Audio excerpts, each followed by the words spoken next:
the 17th. This is our first slide for the week.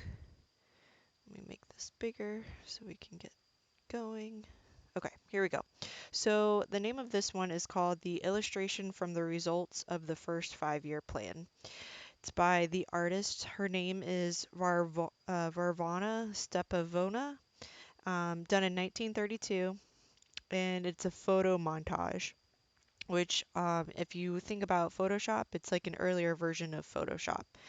You can classify her under the constructivism movement, and we're just going to talk a little bit about some of the context of what's going on, and then we'll get into some of the composition and some of the various layers of elements that we see being depicted here. So, to start off, the period before and after the Communist Revolution in Russia is in 1917 was a fertile environment for the development of Russian avant-garde art.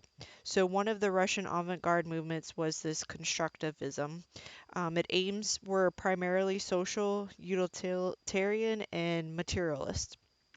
The artist's mission was to express the aspirations of the revolutionary, of the literate, which is like the working class, and enhance the physical and intellectual conditions of society as a whole.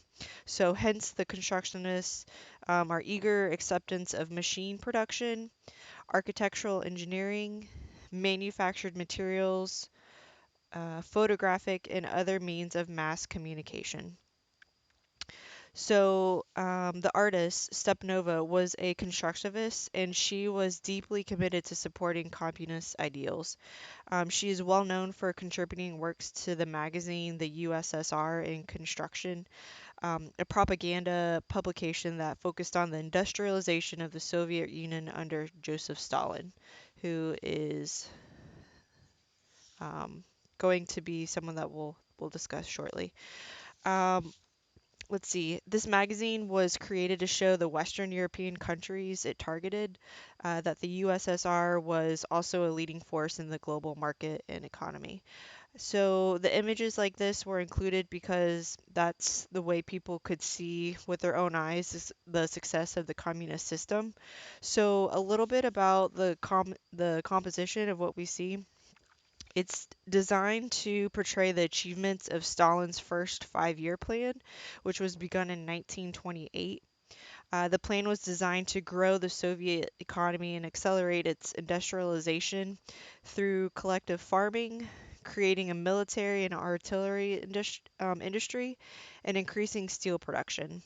By the end of the first 5-year plan in 1933, the USSR had become a leading industrial power.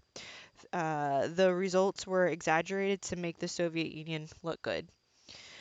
So, the medium, again, just to continue on, it's a photo montage, which involves putting together photos, words, and or newspaper clippings to create a single image. So that's what we see here. So again, this is before like the modern computer, before the modern use of Photoshop. So as the term photo montage implies, images are combined and manipulated to express the desired message. So I would include that as one of your vocabulary words, photo montage, and it's spelled PHOTOMONTAGE. And again, it implies images that are combined and manipulated to express the desired message.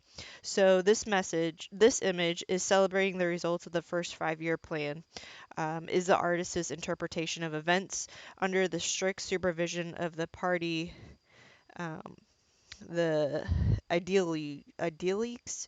The basically it's just the theory, the fanciful ideas of theories.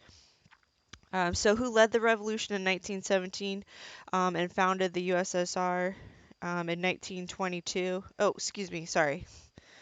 Back up for a second. That's not what I needed to tell you just yet. Um, so just to go into this particular piece right here, the 5 that's down below is for the 5-year plan.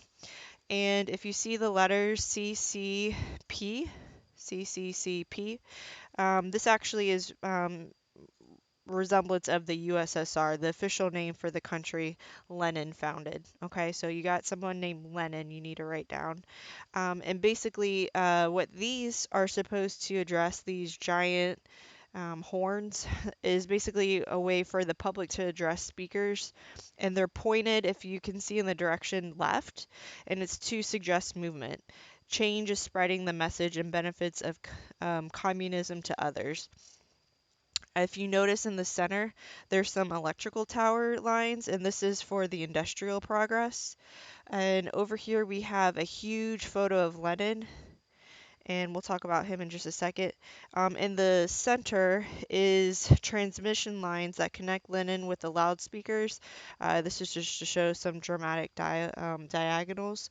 So real quick, Lenin, he is the one that I was trying to uh, put my thoughts together earlier, who led the revolution in 1917. And he founded the USSR in 1922.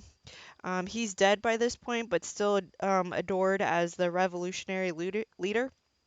And he is speaking to a crowd looking dynamically off to the left. And again, left is supposed to represent movement.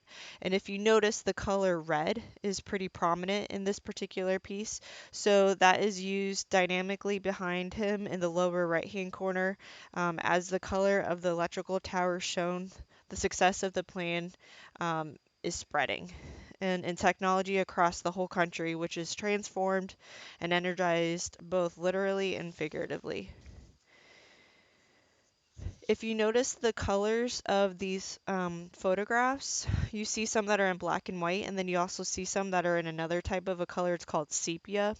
So you have sepia and black and white photos that stretch diagonally from middle right toward lower left. These show crowds of happy, healthy, well-dressed people carrying Soviet banners and participating enthusiastically in helping ensure the success of the first 5-year plan. So you see all these people down here just representing.